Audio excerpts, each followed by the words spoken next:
Alhamdulillahirabbil alamin. Wassalatu wassalamu ala asrafil anbiya'i wal mursalin wa ala alihi wa ashabihi ajmain. Bapak, Ibu, kaum muslimin jamaah subuh yang dimuliakan Allah. Segala puji bagi Allah atas segala karunia-Nya. Salawat dan salam untuk Nabi kita Muhammad sallallahu alaihi wasallam. Bapak Ibu yang saya muliakan,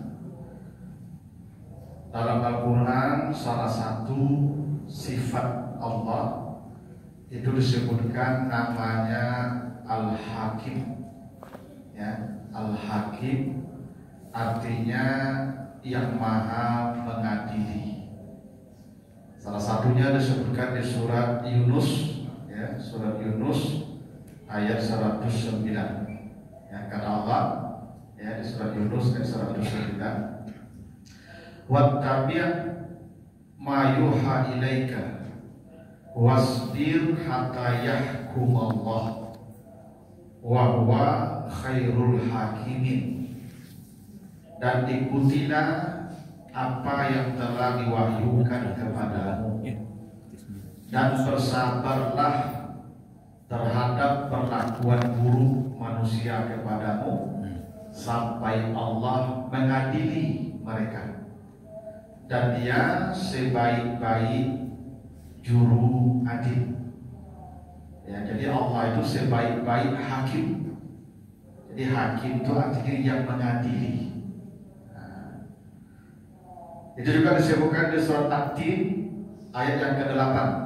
Kata Allah, alaihissallahu bi'ahkamil hakimin. Allah adalah seadil-adilnya hakim. Ahkamil hakimin. Itu kenapa dalam Asmaul Husna itu ada nama Allah Al-Hakim atau Al-Hakam, ya. Sama itu, yang maha adil dalam memutuskan perkara, yang maha bijaksana. Jadi Allah itu adalah Al-Hakim, yang mengadili, yang memutuskan perkara. Makanya di surah Al-Had misalnya, kalau Bapak baca di Al-Had dan 9, perbuatan Allah itu salah satunya yahkum. Allahu yahkumu bainakum yaumal qiyamati fima kuntum takhtalifun. Allah akan mengadili di antara kamu terhadap apa yang kamu pertikaikan. Jadi Bapak Ibu, Allah itu adalah hakim atau pengadil. Allah punya pekerjaan namanya yahkum, mengadili. Kalau ada hakim, ada perbuatan mengadili, itu artinya Allah punya pengadilan yang disebut dengan mahkamah namanya. Jadi semua kita nanti akan berhadapan dengan mahkamah Allah. Kalau tidak ada mahkamah, bagaimana Allah jadi hakim? Allah jadi hakim karena ada pengadilan. Kalau ada pengadilan berarti ada yang diadili. Maka kelak di akhirat akan ada persidangan di antara kita. Intinya itu. Jadi semua kita akan menghadapi mahkamah, persidangan atau pengadilan untuk mendapatkan keadilan yang sejati. Karena di dunia tidak ada keadilan. Keadilan di dunia ini, ya, kalaupun ada, tetap juga tidak yang paling adil. Makanya disebut Allah itu ahkamul hakimin, seadil-adilnya hakim. Atau tadi di surah Yunus khairul hakimin, sebaik-baik hakim. Berarti hakim-hakim di dunia ada yang sebaik Allah. Karena Allah khairul hakimin. Makanya Bapak Ibu, kelak kita akan menghadapi persidangan semua. Nah, Kenapa harus ada sidang di akhirat? Kenapa harus ada pengadilan? Tidak akan cukup di dunia saja. Tidak. Walaupun orang sudah diadili di dunia, tetap nanti diadili lagi di akhirat. Karena boleh jadi hakimnya bermasalah, hakim diadili lagi, jaksa diadili lagi. Yang bersalah sekarang bisa jadi dia mengambil haknya nanti di sana. Nah, kenapa harus ada pengadilan di akhirat? Satu, untuk menyelesaikan sengketa di antara manusia nanti di akhirat. Karena semua manusia di akhirat akan bersengketa. Bapak Ibu kalau baca surat Az-Zumar 31, ya, Az-Zumar 31. Innakum summa innakum yaumal qiyamati inda rabbikum tahtasimun. Kalau lihat Az-Zumar 31. Kalian semua di hari kiamat akan bertengkar di hadapan Tuhan. Semua kita akan bertengkar di Tuhan. Maka pengadilan itu wajib ada karena manusia di akhirat bertengkar semua. Bertengkar. Suami istri bisa bertengkar di akhirat, anak dan bapak bisa bertengkar di akhirat, saudara dengan saudara akan bertengkar di akhirat. Karena kata Allah di hari kiamat tahtasimun, semua manusia akan bersengketa. Semua. Makanya Allah ceritakan sebahagian dari persengketaan manusia. Misal, Bapak Ibu baca surat Qaf 28, ya, surat Qaf 28. Jadi nanti Bapak Ibu kalau mengikuti seseorang, ya ada orang kita ikuti selama ini, ya mungkin dia tokoh, yang panutan, semua omongannya kita ikuti, ternyata salah, maka kita akan bertengkar dengan dia. Oh gara-gara apa lu? Aku bicayo apa? Aku ikuti apa? Sasi aku gara-gara apa? Bertengkar lu. Apa jawaban manusia ketika itu? Kakak, saya tidak ada memaksakan mengikuti saya, karena saya yang ikut. Maka kata Allah, qala la tahtasimu ladayya. Sudah, jangan lagi kalian bertengkar di depan saya. Nah, itu artinya nanti manusia akan bertengkar. Bapak Ibu kalau mengikuti orang yang diikuti ternyata salah, kita akan menuduh dia gara-gara dia, dan dia pun melepas diri. Maka manusia akan bertengkar. Ada nanti pertengkaran antara rakyat dan pemimpin. Coba di Bapak baca Al-Ahzab 67 kan. Al-Ahzab 67. Qalu rabbana inna ata'na sadatana wa kubara'ana fa'adalunna sabila. Manusia berkata, Tuhan, ini saya pilih dia sebagai presiden dulu. Saya pilih dia. Ternyata dia bikin kebijakan-kebijakan yang salah. Kami ikut juga kebijakan dia sehingga kami sesat. Itu akan saling tuduh-menuduh. Rakyat akan menuduh pemimpin-pemimpinnya itu. Itu artinya di akhirat ada sengketa antara rakyat dengan pemimpinnya. Terjadi sengketa nanti di akhirat. Itu makanya pemimpin azabnya yang paling berat. Karena pemimpin itu kalau bikin kebijakan yang menyesatkan orang, semua dosa orang itu akan dipikulkan ke dia juga. Maka jadi pemimpin itu tidak mudah. Kalau presiden 270 juta orang di Indonesia ini, itu yang akan menuntut dia juga. Itu makanya yang paling menyesal nanti di hadapan pengadilan Allah itu salah satunya para pejabat. Nanti baca Al-Haqqah 29. Ya, surah Al-Haqqah 29. Para pemimpin akan berteriak nanti di akhirat, halaka anni sultaniya. Ya Tuhan, celakalah saya. Kenapa dulu saya jadi pejabat? Kenapa dulu saya jadi pemimpin? Karena semua yang dipimpin akan mendatangi pengadilan Allah gara-gara dia. Kalau yang mimpin pun bisa berdebat, kenapa pilih yang boleh kan? Masalah jawab apa? Maka bapak yang memilih itu tidak terapir. Yang memilih, yang dipilih sama-sama bertengkar di akhirat. Maka perlu pengadilan. Kenapa? Karena di akhirat ada pertengkaran. Menyelesaikan pertengkaran itu dengan pengadilan. Bapak Ibu kalau baca surat Al-Furqan 29 ya 28 29 Al-Furqan. Nanti akan ada pertengkaran antara kawan dengan kawan. Ya wailata laitani lam attakhiz fulanan khalila laqad adallani aniz zikri. Manusia itu akan berteriak, Tuhan, saya sesat ini gara-gara berkawan dengan si fulan. Ternyata kawan akrab kita ini Pak akan memojokkan kita di akhirat. Kata kawan akrab kita yang di dunia ini, ya Khalil itu kawan akrab. Salabung sekali dua. Konco pelangkin betul Khalil itu.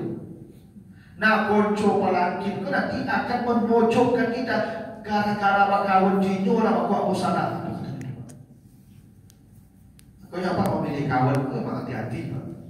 Tak sembarang orang kau kawan itu. Ya. Kalau apa kawan yang baca apa maksiat, apa saya tujuh di akhirat bisa batalkan.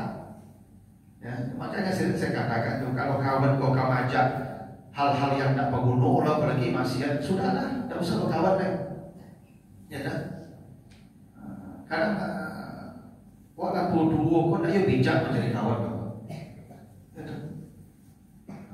Aduh, tidak pendek kamu Pak.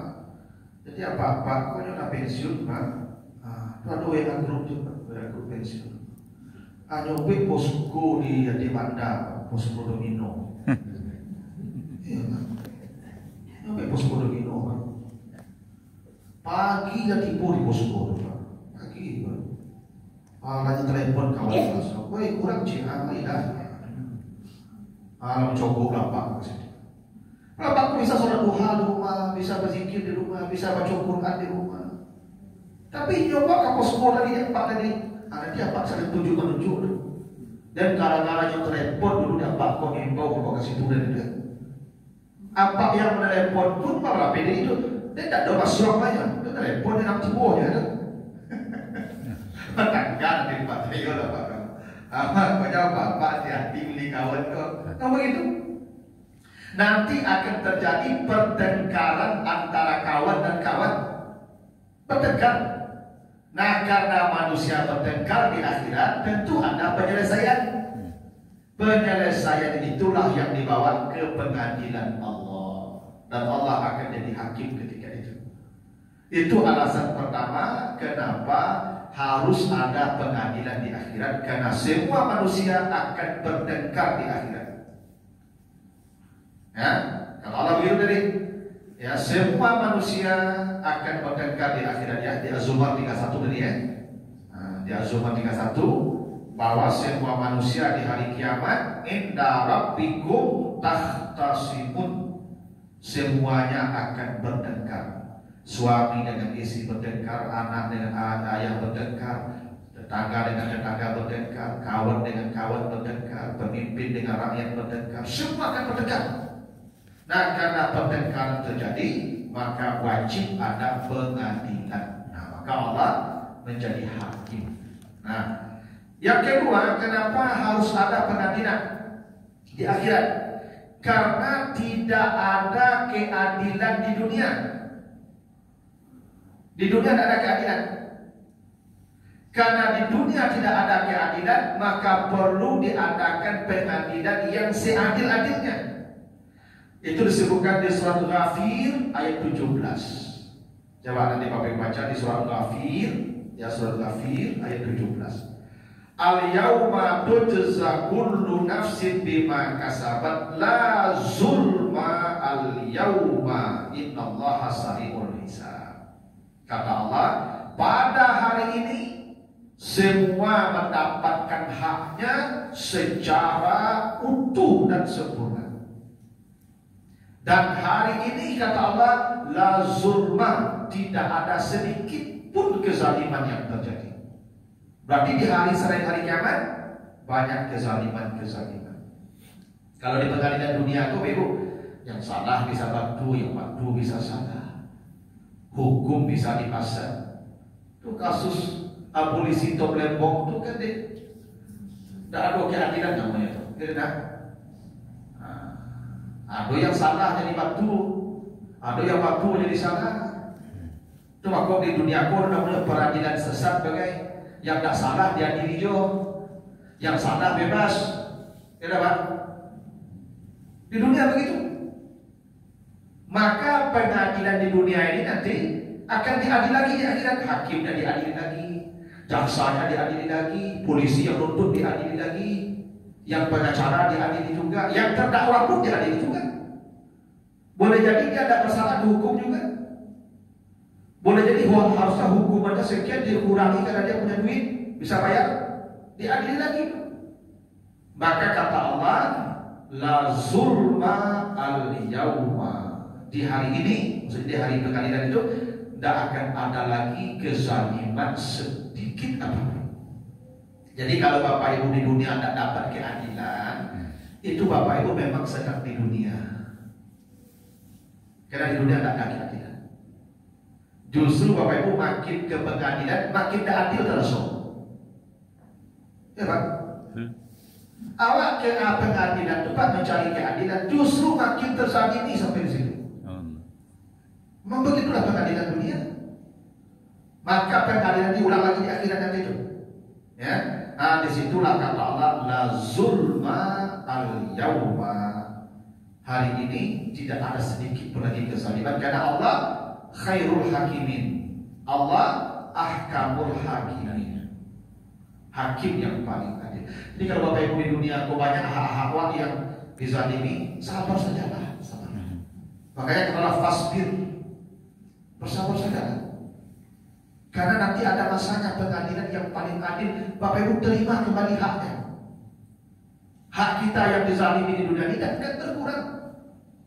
Itu makanya Buya Hamka dimasukkan ke penjara tanpa jelas tanpa itu kesalahannya. Dia tidak ada protes Pak. Karena akan ada keadilan di akhirat. Nabi Yusuf di penjara Pak. Sudah jelas dan dia tidak bersalah di penjara juga Nabi Yusuf. Dan tidak apa-apa. Karena akan ada pengadilan di akhirat. Ya. Jadi tidak selalu masuk penjara pun karena kejahatan. Bisa jadi kena pesanan. Ya Pak. Penjara dunia ini Pak tidak selalu kena kejahatan. Tidak sedikit Pak sejarah membuktikan kelompok-kelompok yang oposisi terhadap penguasa banyak yang masuk penjara dari dulu. Ahmad bin Hanbal masuk penjara gara-gara oposisi terhadap khalifah, masuk penjara. Peran ulama besar. Tapi akan ada pengadilan di akhirat. Kalau pengadilan dunia begitu. Siapa? Saddam Hussein hukum mati digantung. Apa kesalahannya? Membuat senjata pemusnah massal. Ada tidak senjata pemusnah massal sampai sekarang ketemu di Irak? Tidak ada. Tapi begitulah keadilan dunia. Hasan al-Banna digantung. Tidak ada alasan. Presiden Mesir Ahmad Mursi dihukum. Apa salahnya? Tidak ada. Dia presiden dipilih, dia dikudeta, tapi dia dihukum. Maka akan ada kembali pengadilan di akhirat. Karena pengadilan dunia banyak kezalimannya. Itu alasannya kenapa harus ada pengadilan di akhirat. Karena tidak ada keadilan yang kita temukan di dunia, maka keadilan yang sejati nanti akan ada di depan mahkamah Allah. Yang ketiga, kenapa harus ada pengadilan? Untuk mempertanggungjawabkan semua perbuatan kita. Bapak Ibu kalau baca surah Al-Mu'minun 115. Ya, Al-Mu'minun 115. Afahasibtum annama khalaqnakum abasan wa annakum ilaina la turja'un. Kata Allah, apakah kalian mengira kalian diciptakan Allah percuma, begitu saja diciptakan, hidup-hidup, mati-mati, hilang? Tidak. Kamu akan datang menghadap saya.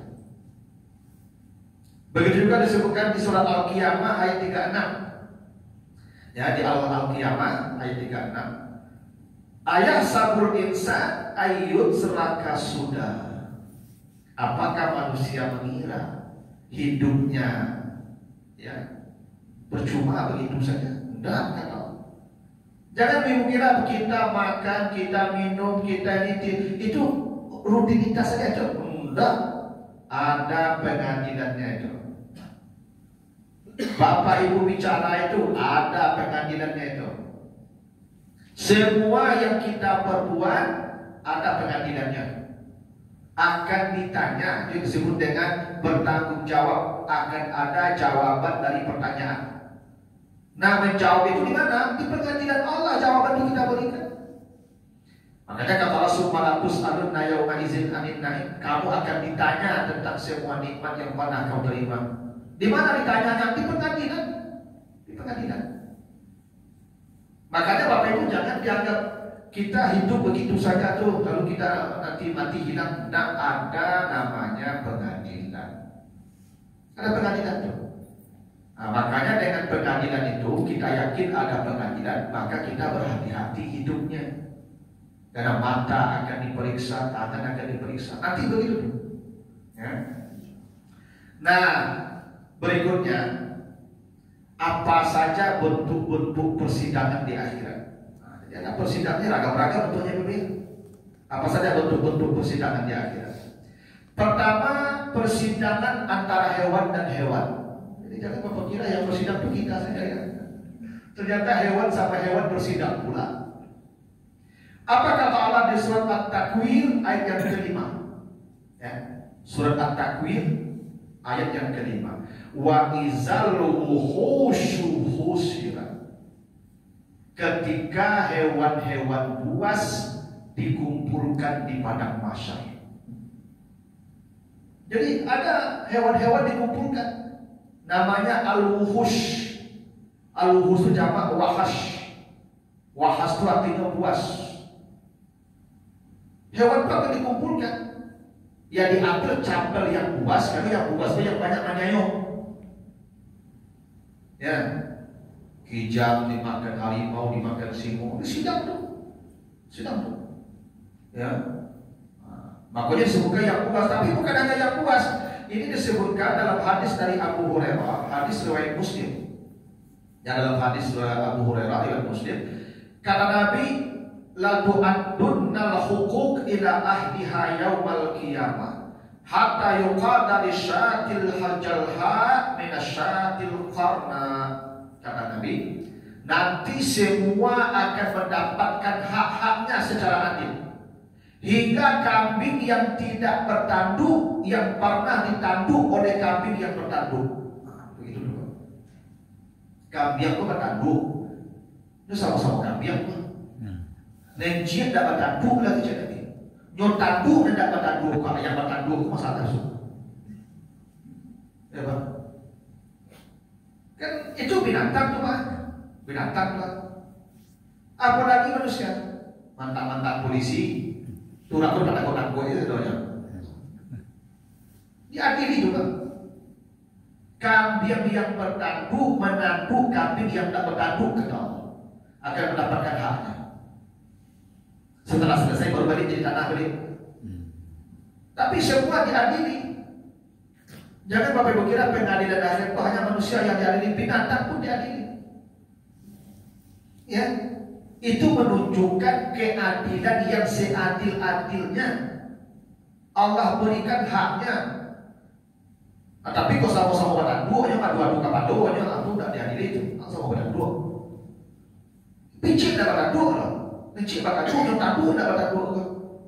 Diadili itu. Binatang itu. Itu kambing lah. Bagi orang.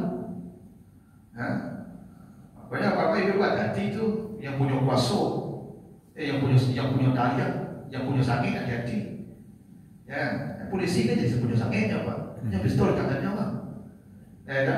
Ya Pak, dia Pak yang polisi itu. Semua orang takut orang kan, sama itu. Banyak urusannya dong. Nah, itu pengadilan antara hewan dan hewan. Ada pengadilannya di akhirat. Itu kenapa kata Allah binatang-binatang dikumpulkan di akhirat. Wa izal husyu binatang-binatang dikumpulkan di mahsyar. Yang kedua, pengadilan antara hewan dan manusia. Jadi hewan dan manusia bersengketa. Apa dalilnya? Hadis Bukhari, hadis dari Ibnu Umar. Kata Nabi, dakhalat imra'atun an-nara bi hurratin rabatatha. Seorang perempuan masuk neraka karena kucing yang dikurungnya itu melapor. Itu hadis sahih. Kucing yang dikurung di buku dan lagi makan lalu buah makan roda mana? Dikurung sengaja dikurung. Kelaparan kucing kok dituntut di bumi akhirat. Dan masuk neraka perempuan itu karena tuntutan kucing itu. Berarti hewan-hewan itu menuntut. Kenapa ibu kalau dicilok kucing ikan ibu dia dibuka lo kepada kucing beli sampai-sampai. Besok dicontoh ibu di pengadilan tuh, pasti tahu tuh. Kalau ibu cilok ikan kucing malah anak kucing kau sepanjang komplek. Dapat dibungkam pagi-pagi kucing itu. Besok dituntut ibu dan dicokok kepala dia dibuka aja kucing. Dia diadili lah. Iyo tokok kepada kucing kau cek Tuhan. Iyo, maka tokok kepada itu. Dia mencilok ikan dan itu cilok kan? Apa tanya ke kucing tu? Dia mencilok ikan ibu tu tak ada cilok ini ikan tu kadai saya kira. Jadi dia kadai dia punya tokok kalau dia soal salah itu. Ya. Karena hewan-hewan menuntut. Makanya apa-apa yang suku pada orang burung, macam apa lapin burung tu? Masalah apa? Kalau apa-apa pun burung-burung pak. Ya tak? Berkicau. Tak boleh tu pak. Nyok burung tu gitu pak. Kalau apa kamu melihara burung di rumah, ada syaratnya. Haknya tak boleh kurang pak. Asal kurang hak burung tu apa contohnya akhirat. Baca lo melihara burung di rumah satu, buat kandangnya sebanyak masaji pak. Kadang burung tu tabak-tabak. Di kampung binatang tu kandang burung kadang tak. Akhirnya tabak. Kalau hak sayurnya dapat dibagi, tu beli dia kan. Berarti haknya kurang. Yang kedua, tanam pohon dalam kandang itu. Karena dia punya kaki yang melopet-lopet atau rantian. Pakai menjadi burung dari pohon ke pohon tak? Karena pohon di situ. Yang ketiga, buat kolam berenangnya. Kalau burung kau mandinya berenang. Iku apa semprot seketik saya berdeka. Tak boleh mandi itu pak. Yang paling pokok carikan pasangannya, partinonya, Tuhannya. Kalau burung kau bebuang pada Raja Belogi itu, ada burung kau kadang yang hari-hari itu kawinnya puluhan kali, ratusan kali. Tak sampai burung kau kawin itu tiap hari. Kadang 10 kali, kadang 100 kali sehari pakai. Iku rasa tahun dia menduda saya di kanan sapi. Ya tak? Apa kau dibagi yang udah hanya laki-laki kawin. Apa panjang masa depan dia kalau bisa macam apa? Burung dari masalah. Ya. Karena ada pengadilan antara hewan dan manusia. Apa kalau memelihara anak kalau tak hak-haknya tak tagih apa ada cakap pada yang cari makan sudah. Kucing apa cari makan sudah, bisa cari makan sudah. Ya. Kalau apa burung binatang tu apa pelihara binatang tu jangan sampai kurang haknya. Kalau kurang haknya nyututi apa dia akhirat. Nyututi pun dia akhirat. Karena ada nanti pengadilan antara hewan dan manusia. Nah makanya nanti setelah pengadilan selesai hewan kembali jadi tanah. Dia dibaktikan untuk berperkara saja. Bukan untuk masuk surga pun aja. Dia masuk neraka dia jadi tanah. Itu makanya orang kafir nampak binatang jadi tanah, tidak di tanah lagi. Wa yaqulul kafiru ya laitani kuntu turaba. Di akhir surat An-Naba. Berkatalah orang kafir, ya Tuhan jadi tanah pula lah kami seperti hewan ini. Karena hewan-hewan nanti setelah berperkara dengan kita, dia kembali jadi tanah. Dalam hadis Nabi bukan hanya beberapa hewan saja yang tidak jadi tanah yang masuk surga bersama manusia. Satu, onta Nabi Saleh.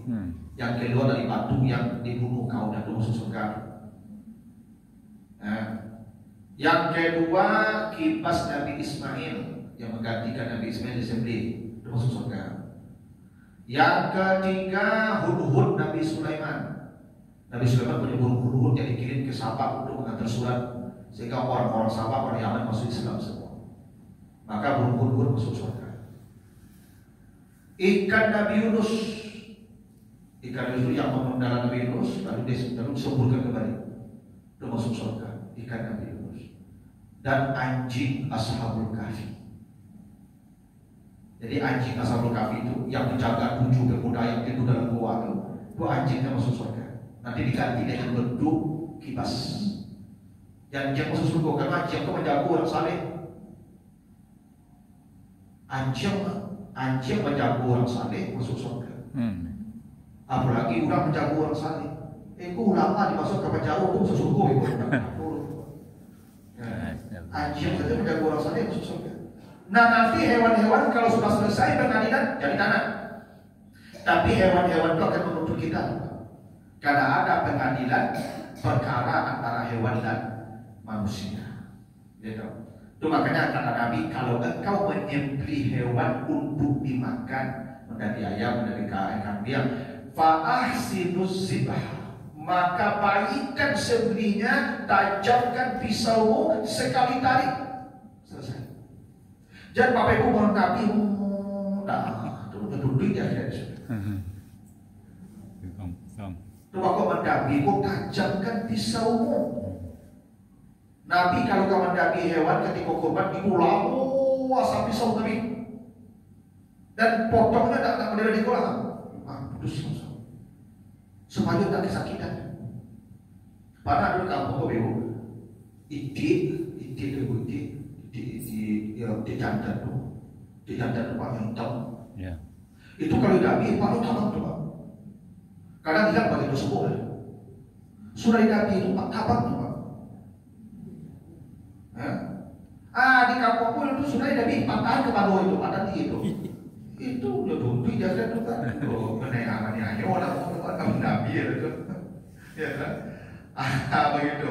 Nanti ada pengadilan antara hewan dan manusia ya. Hati-hati dari ibu yang peteranak. Yang kau nak lagi hak peteranak itu apa yang deh? Itu masalah di akhirat itu. Yang ketiga itu pengadilan antara manusia dengan manusia. Nah, itu sudah satu dalilnya. Salah satunya hadis Abu Hurairah, hadis riwayat Muslim. Kata Nabi, atadruna manil muflis? Tahukah kalian nanti orang yang bangkrut? Siapa orang yang bangkrut kata Nabi? Man ya'ti yawmal qiyamati bi salatin wa siyamin wa zakatin wa hajjin wa seterusnya. Ada orang nanti di hari kiamat bangga punya amal yang banyak. Salatnya Masya Allah, puasanya, hajinya, umrahnya, Masya Allah. Besar hatinya bahwa dia akan menjadi ahli surga. Ternyata di pengadilan Allah bangkrut. Kenapa? Lidahnya menyakiti orang, syatama haza. Tangannya menyakiti orang, daraba haza. Harta orang diambil dan dia pulangkan dan tidak halal, akala mala haza. Maka di pengadilan pun Allah berikan semua amal untuk mereka. Amal kita yang banyak itu diserahkan ke orang-orang yang pernah kita sakiti. Apakah lidah kita, apakah tangan kita, apakah itu harta dia yang kita ambil.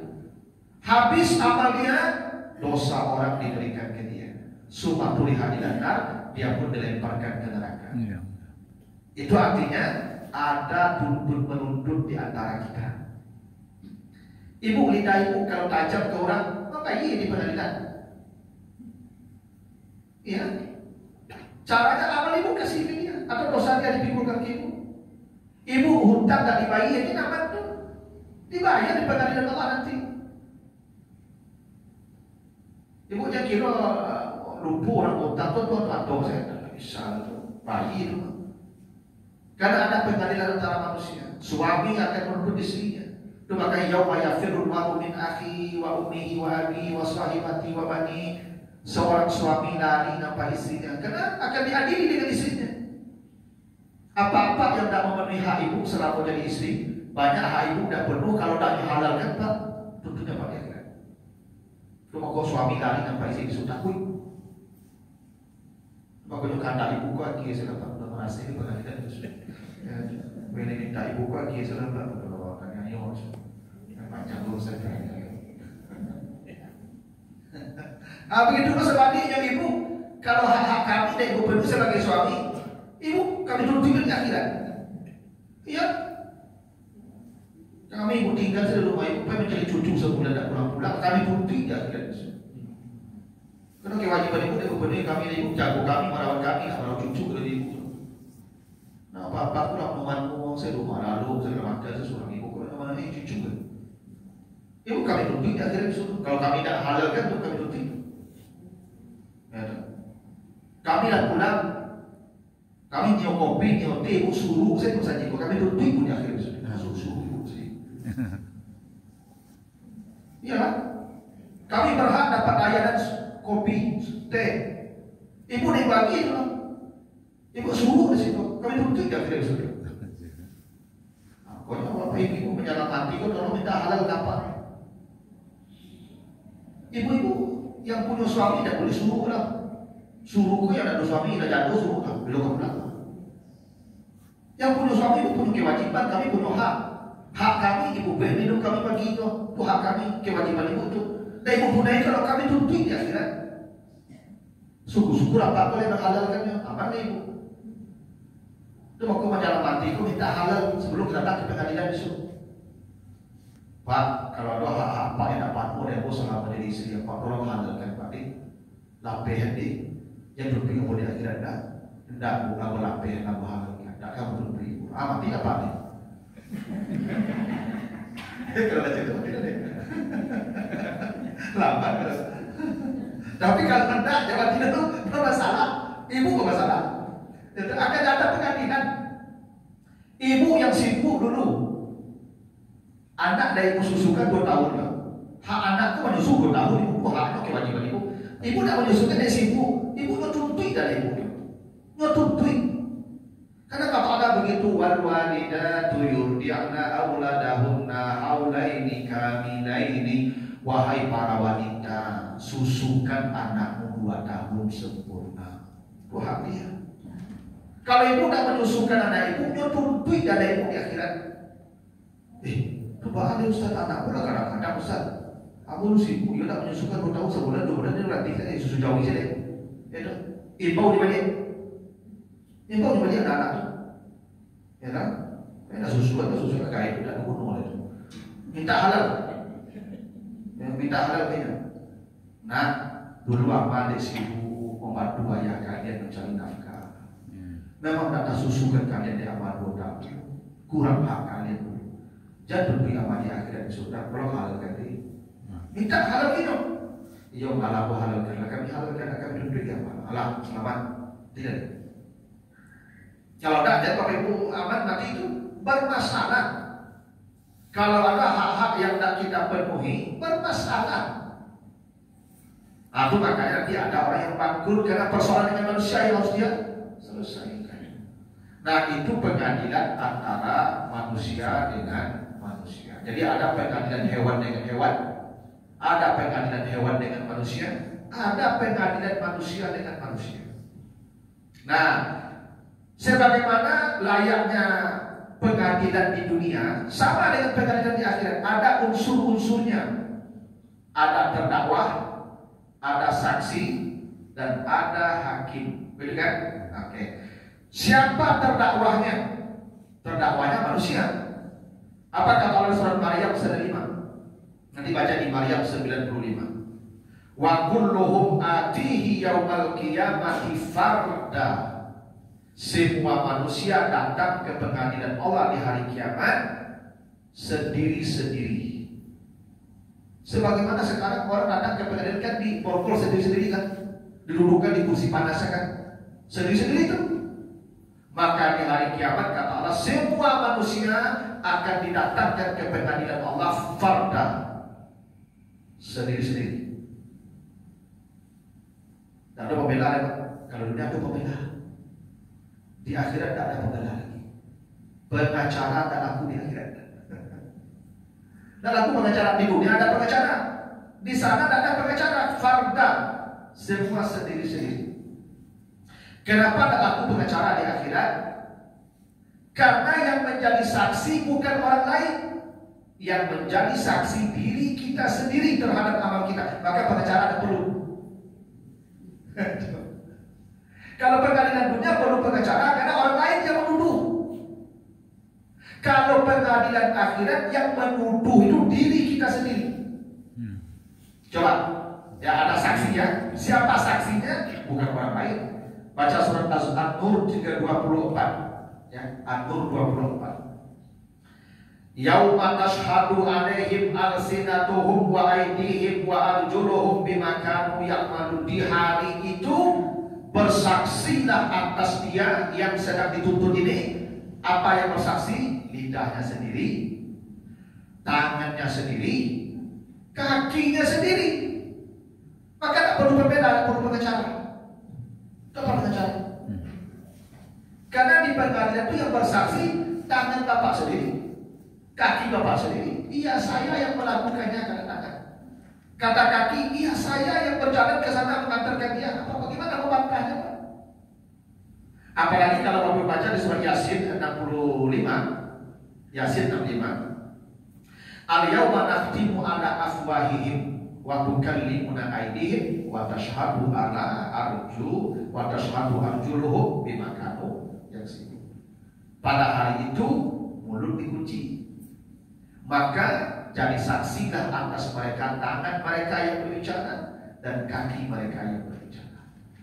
Maka tidak perlu saksi, tidak perlu pengacara di sana. Kita diadili, saksinya anggota tubuh sendiri. Nah, bagaimana mengelak? Bagaimana mengelak? Ya, tidak bisa mengelak. Makanya ya sudah, terimalah. Memang kita sendiri berbuat dan yang semua mengaku. Tangan mengaku, kaki mengaku, ya mata mengaku, semua anggota tubuh kita mengakui. Apalagi mau dibantah, ya kan? Nah, yang ketiga ada barang bukti. Jadi ada terdakwa manusia, ada saksi anggota tubuhnya, dan ada barang bukti. Apa barang buktinya? Namanya jejak digital. Ada barang buktinya Pak, jejak digital. Nanti baca Al-Mutaffifin. Ya, Al-Mutaffifin ayat 8 dan 9. Wa ma adraka masjid kitabum marqum. Tahukah kamu apa itu sijil? Sijil itu catatan amal. Yang kata Allah catatan amal itu kitabun marqum, kitab digital. Marqum ini kata rakam, rakam itu artinya digit. Jadi ibu kalau melakukan amal, ada tercatat di sana, terekam harinya, jamnya, menitnya, detiknya, dan tidak bisa dihapus. Itu namanya kitabun marqum. Itu kenapa Bapak Ibu kalau megang sesuatu itu tinggal jejaknya di sana tuh. Maka ada sidik jari kita. Ini Bapak Ibu yang saya pegang di meja ini semua bersaksi di sini. Karena ada sidik jari di sini. Ada sidik jari, padahal sidik jari manusia pun tidak sama. Kembar pun tidak sama sidik jarinya. Dan tidak pernah sidik jari sama sejak Nabi Adam sampai hari kiamat. Semua orang punya sidik jari yang berbeda. Bagaimana kita mau mengelak, Pak? Karena sidik jari cuma satu. Itu makanya katalah yauma idzin tuhaddisu akhbaraha. Bumi akan bersaksi, menjadi saksi karena kita pegang semua yang di bumi kita pegang, dan itu ada jejak kita. Tidak mungkin tidak ada jejaknya. Makanya sekarang polisi kalau mencari melacak penyakit itu sidik jari, dia pasti megang-megang sesuatu. Nah itu namanya kitabun marqum, itu barang bukti, jejak digital namanya. Jejak digital itu tidak pernah bohong loh, tidak pernah bohong. Ya jejak lalu jejak kemabatan. Dan itu nanti disebutkan di Al-Kahfi 49. Bagaimana buku itu detailnya barang bukti. Ketika barang bukti itu dibagi, buku-buku itu dibagi, apa kata manusia di Al-Kahfi 49? Ya wailatana ma li hadzal kitab la yughadiru saghiratan wala kabiratan illa ahsaha. Kata anak itu manusia nanti ketika menerima bukti-bukti perbuatan dia, masya Allah celakalah saya. Kenapa? Ini kitab detail sekali. Yang kecil, yang besar semuanya tercatat dan rapi. Ahsa. Tidak bisa mengelak. Tidak bisa mengelak. Nah, itu namanya barang bukti. Ada barang bukti yang dihadirkan. Catatan sendiri. Digital. Ada rekamannya. Ada CCTV-nya juga. Tidak bisa mengelak. Ya kan? Makanya di hari itu semua manusia hanya bisa tertunduk. Wujuhu yauma idzin khashi'ah. Di hari itu manusia hanya bisa tertunduk. Tidak ada yang marah-marah di pengadilan itu. Kenapa? Bagaimana membantahnya? Tidak ada yang bisa dibantah. Nah, disitulah peran Allah sebagai hakim yang paling adil. Bagaimana hakim yang paling adil itu? Disebutkan di surat Ghafir 16 sampai 17. Ini sifat Allah yang sebagai hakim nanti di akhirat. Ghafir 16-17. Kata Allah, yaumahum barizun la yakhfa 'alallahi minhum syai'. Di pengadilan Allah pun tidak ada lagi yang tersembunyi, semuanya terbuka. Tidak ada di depan Allah yang tersembunyi. Karena Allah Maha Tahu. Kalau hakim di dunia ini banyak yang tidak tahu ya Pak. Di pengadilan Allah tidak ada yang bisa disembunyikan. Maka tidak ada yang perlu yang pengacara. Karena tidak ada yang bisa disembunyikan. Kata Allah, al-yauma tujza kullu nafsin bima kasabat la zulma al-yauma. Disinilah keadilan sejati kalian dapatkan. Karena tidak ada lagi yang bisa disembunyikan di hari itu. Karena semua ditampilkan di layar monitor. Ditampilkan tuh. Yaumatun walasarair, hingga yang di hati bapak ibu pun tampak di layar besok. Ibu-ibu duduk pada gini kan, kalau tatu orang sabada, kuliah tatu yang elok orang sabada deh. Pilih tak masuk duduk ada kan, tapi hati dan selesai orang sabada itu nampak nanti itu di pengadilan itu. Ya, namanya as-sarair. Ya, makanya bapak ibu di sana tidak ada lagi kezaliman. Kenapa? Tidak ada yang tersembunyi bagi Allah. La yakhfa 'alallah minhum syai'un. Tak ada yang tersembunyi, terbuka seterang-terangnya. Itu makanya Bapak Ibu di pengadilan itu kita malu, Bapak Ibu. Kenapa? Karena monitor dibuka, jejak digital dibuka. Dari mulai kita balik sampai mati, full 1 detik pun tidak lewat. Bagaimana membantahnya? Itu makanya Nabi Ibrahim berdoa, ya Allah, wala tukhzini yauma yub'atsun. Jangan engkau permalukan saya di akhirat. Karena Nabi Ibrahim itu pernah berbuat dosa 3 kali, walaupun itu tidak dianggap dosa, tapi dia merasa berdosa. Karena Nabi Ibrahim pernah berbohong 3 kali. Pertama ketika diajak menyembah berhala, dia berkata, ini sakim, saya sedang sakit, padahal dia sehat. Ketika dia menghancurkan patung-patung 2 yang disembah kaumnya, ditanya oleh kaumnya, engkau kayak menghancurkan ini patung-patung kami, Tuhan-Tuhan kami. Tidak, aku yang bersatu kapak di lehernya pada dia yang menghancurkan itu. Dia takut diadili. Maka Ibrahim berdoa, ya Allah, jangan permalukan saya di hari kiamat. Aku lagi dosa yang samanya ada, Bapak. Itu yang akan dibuka di hadapan pengadilan satu itu, Pak. Tidak malu tuh. Maka beristighfar lah, supaya sudah dibuka di pengadilan. Dan selesaikan dengan manusia sebelum mati supaya tak sampai ke sana pengadilan. Kalau selesai di dunia akhirat ada pengadilan deh. Itu makanya orang yang membunuh dibunuh. Kalau dia membunuh dibunuh, dia tak menghadapi pengadilan akhirat, langsung ke surga. Orang yang berzina dirajam sampai mati. Kalau dia sudah dirajam berarti dia sudah memenuhi hukuman Allah di dunia, maka mahkamah akhirat tak ada lagi. Bukti sayangnya Allah ketika hudud, hukum-hukum Allah ditegakkan supaya tidak ada lagi pengadilan di akhirat. Karena Allah sudah sampaikan pengadilan di situ. Kalau tidak, yakinlah dengan pengadilan akhirat. Nah, itu kenapa Allah disebut dengan khairul hakimin, sebaik-baik hakim, atau ahkamul hakimin, si hakim apa, seadil-adilnya hakim. Nah, ingatlah Bapak ya, bahwa kita semua akan menghadapi pengadilan ya, semua tuh. Nah, tolong hak-hak manusia yang selama di dunia kita belum penuhi segera. Yang belum minta halal segera. Mau ke suami, mau ke istri, mau ke anak, mau ke orang tua, semua mau ke tetangga, minta halal. Karena akan ada pengadilan, tak ada kezaliman di sana. Makanya orang kalau takut dengan pengadilan itu, hidupnya hati-hati. Umar bin Abdul Aziz Bapak Ibu, dia ketika jadi khalifah pernah datang keluarganya ke istana. Malam tanya, ini urusan apa? Keluarga, matikan lampu semua. Kenapa matikan lampu? Karena minyaknya dibelikan oleh rakyat. Tidak boleh kita memakai fasilitas negara untuk urusan keluarga, karena akan diadili di akhirat. Pokoknya apa-apa yang untuk pejabat, yang naik mobil dinas, tidak boleh menjemput anak istri ke sekolah. Kok dinas masyarakat pergi liburan bagi perjalanan kalau kota yang dinas begitu. Itu diadili di akhirat. Nanti pula tambah. Ya. Apa kalau perjalanan mobil pribadi pakai? Kalau nak rental dan pakai mobil dinas, itu mobil dinas susah dinas. Diadili di akhirat nanti.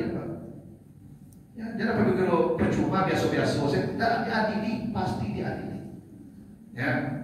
Nah, itulah alasan pentingnya kenapa kita harus percaya dan yakin tentang pengadilan Allah. Nah, itu dulu Bapak Ibu sudah sangat dulu nih. Nah, Bapak Ibu yang sudah supaya suruh langsung pulang deh ya, Bapak.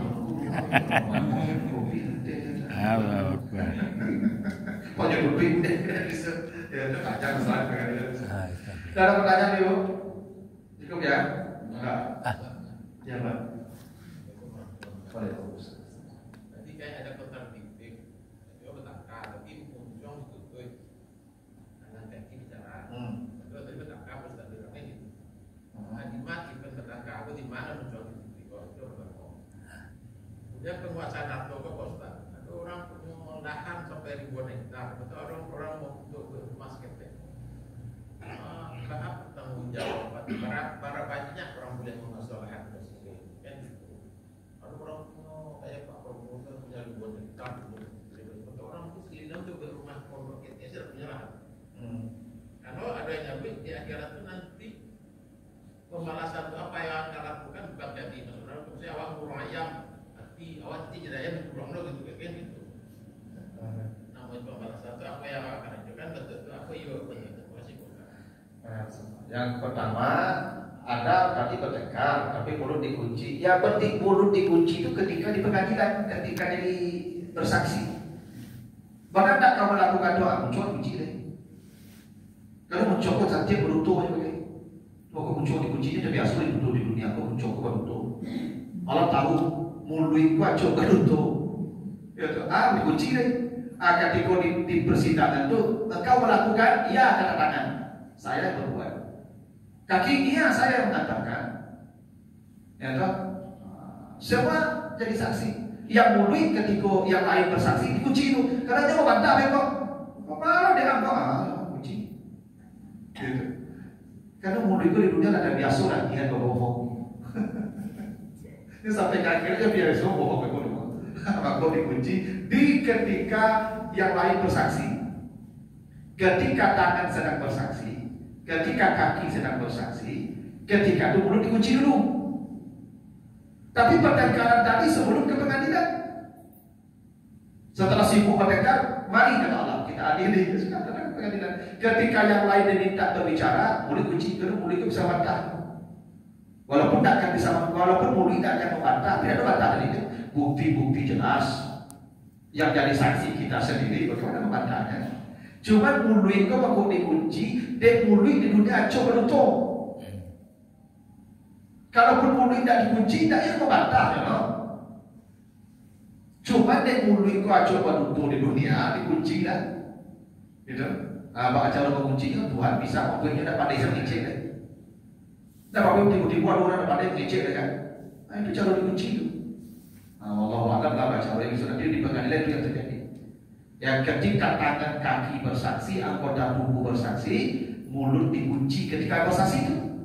Tapi lain daripada tadi buka kuncinya. Kalau mau dia perlukan untuk bicara. Nah yang kedua, berapa banyak kita bisa menguasai lahan, itu tidak ada batasnya. Orang bisa saja kata Nabi, siapa yang menghidupkan bumi kosong yang tidak ditempati, yang tidak diolah, maka bumi itu milik dia. Itu kaidahnya begitu hadis Nabi. Bisa jadi itu dulu meneluku apa? Tapi 1000 hektar itu ya milik dia.